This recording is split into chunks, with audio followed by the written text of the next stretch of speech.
grocery list, my errand runs. Here they come. A wild stampede of words, stomping, snorting, demanding, and beautiful. I find my way to the page as soon as time permits and am greeted with my familiar state of staring at the screen. Silence engulfs me. It's as if my muse has been hijacked, held in a frozen, wordless world.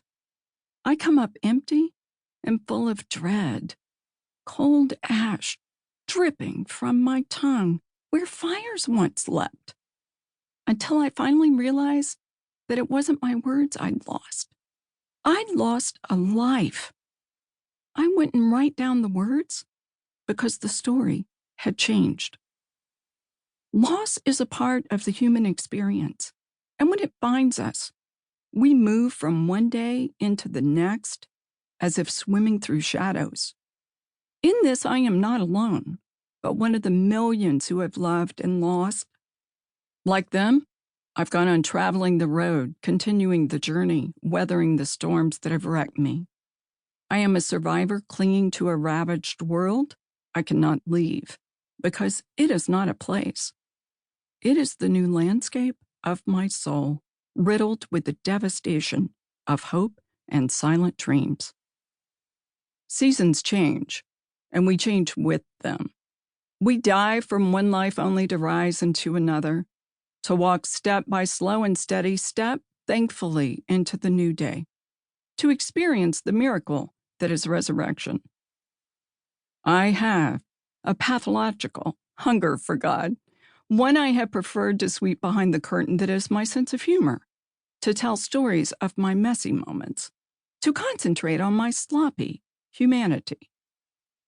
You hold in hand my confessions. They came at the price of revealing what I believe, with the added cost of being vulnerable, exposed. A revelation that pulls back the skin of me. I am raw and open for you to see. Here are the bones of my mistakes, the overworked muscles of my mind.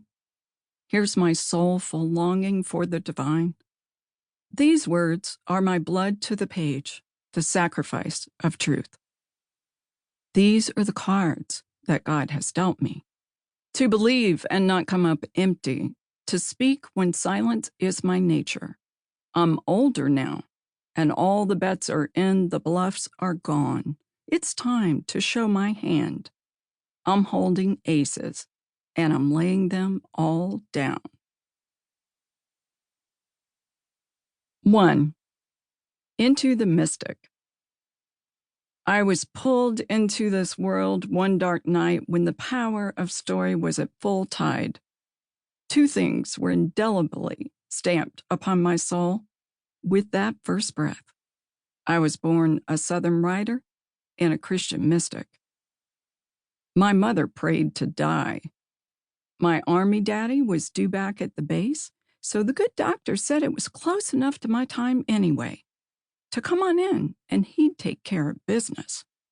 My mother, young and certain of her desire to be a mother, had put on a proper dress and stylish kitten heels and picked up her purse.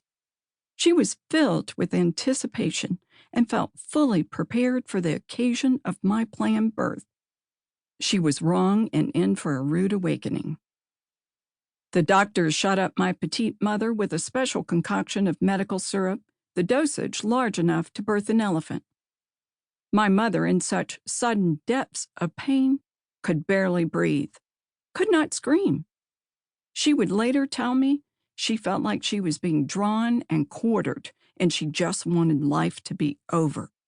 She would go on to recount this story to me every year on my birthday. My father, a gentleman, had been exiled by my mother from delivery. He was teary from her pain, and she was not in the mood for sentiment. Instead, he chain-smoked in the hall. In spite of the megadoses of nasty drugs, I refused to release my hold and clung to the walls of the womb that was my home, my cave of comfort. Surely somewhere in my tiny soul, I knew that I was not ready for what lay before me.